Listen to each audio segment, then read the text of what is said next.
Hi, I'm author Mark Thomas Shaw, and one of the most meaningful statements I ever heard came in this college world literature class.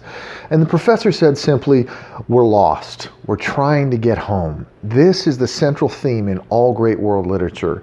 And that encapsulates this human condition of ours. We grow up, we accumulate experiences, some of them very painful, and we develop our strategies of dealing with or preventing that pain from recurring. And the outcome of this process of pain management is where a lot of us find ourselves in our adult lives, with insecurities, with addictions, destructive patterns, with dissatisfaction. And then another challenge for the modern soul is that the containers we've had for moving through to wholeness have become frayed and fragmented. And for a lot of us, the myths we live by have become untenable. We come to a point where we ask, where is healing to be found? What's a map that can guide us home? And for some, there's this longing to return to a naive way of being in the world. And this is a common pattern in a lot of people's stories.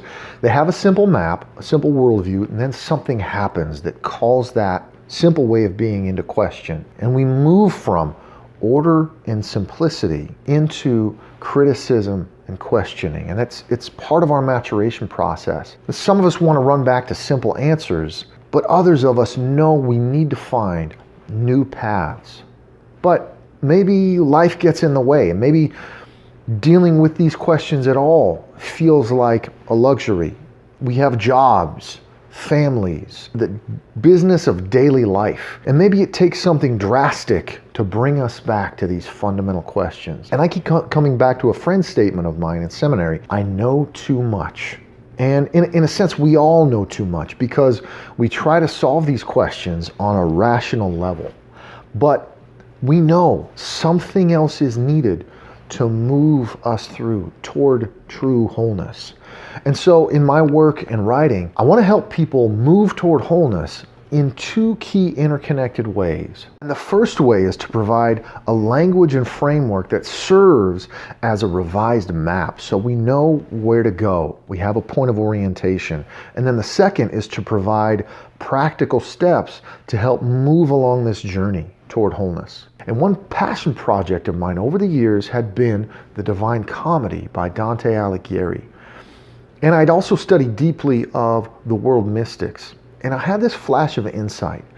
There's a pattern to these stories that cuts across cultures and religious traditions, from Odysseus and Dante to St. Paul and even Jesus of Nazareth. And so through these stories, I saw a kind of structure of the path toward wholeness. There's these stories that invite us to a new way of seeing, to a path of transformation. They invite us to find our way home. And I wanted to communicate these steps in a practical way to those I serve. So I distilled these insights down, and the project grew into a book, Dante's Road, The Journey Home for the Modern Soul. There's a series of short readings to go through this process of getting oriented with practical exercises that to me are really the heart of the book, because that's where this opportunity for movement and inner growth really happens. And of course, not everyone is at this stage of the journey where they're aware something needs to shift. They're ready for some kind of deeper movement. But if you're watching this, chances are you're open to that kind of change. So I'm offering a sample chapter of the book below to sort of kick off this process. And if you feel like this is a journey you're ready to take, click on the link to this book that is serving as a point of access for real change for a lot of people. So I invite you to take this journey and experience this inner movement through reflection and reorientation.